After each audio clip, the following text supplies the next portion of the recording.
हिंदू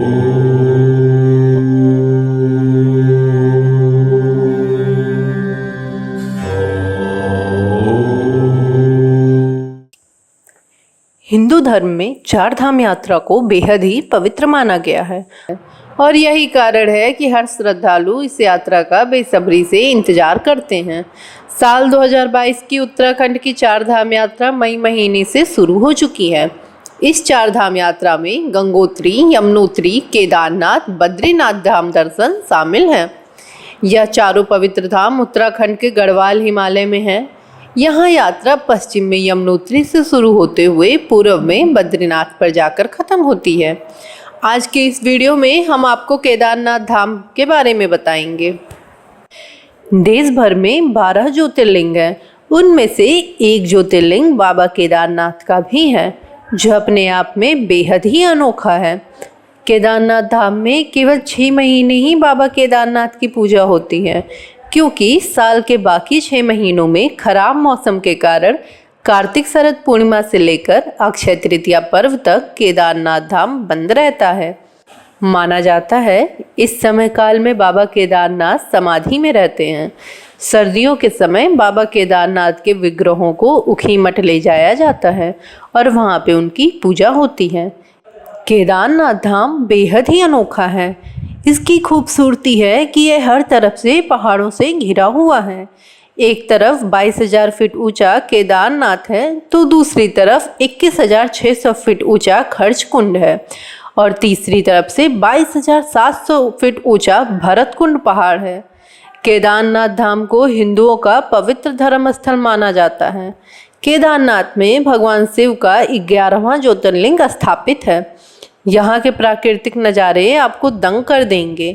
केदारनाथ धाम मंदाकिनी नदी के पास गढ़वाल हिमालय रेंज में स्थित है।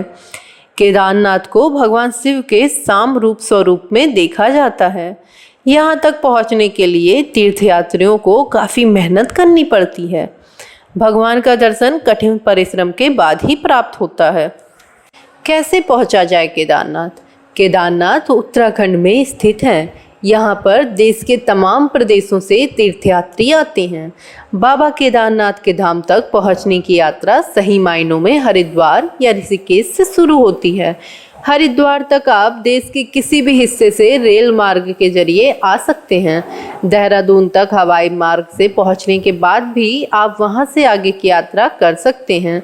हरिद्वार ट्रेन से पहुँचने के बाद आप टैक्सी की सेवा ले सकते हैं। इसके अलावा बस भी मिलता है। हरिद्वार से सोनप्रयाग 235 किलोमीटर और सोनप्रयाग से गौरीकुंड 5 किलोमीटर है।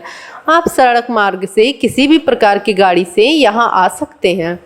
गौरीकुंड से आगे का 16 किलोमीटर का रास्ता आपको पैदल ही चलना होगा। आप पालकी या घोड़े से भी जा सकते हैं। रास्ता भी बहुत संभल कर चलने वाला है। सड़क मार्ग से हरिद्वार या ऋषिकेश से गौरीकुंड पहुंचने में 12 घंटे से अधिक का समय लगता है। इसीलिए लोग वहां जाने के बाद 1-2 दिन का विश्राम भी करते हैं। आपको बता दें, केदारनाथ में हेलीकॉप्टर और खच्चर की सेवा भी उपलब्ध है।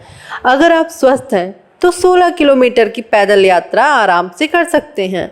गुप्त काशी से सुबह 6 बजे निकलने पर 8 बजे से गौरीकुंड की चढ़ाई शुरू की जा सकती है।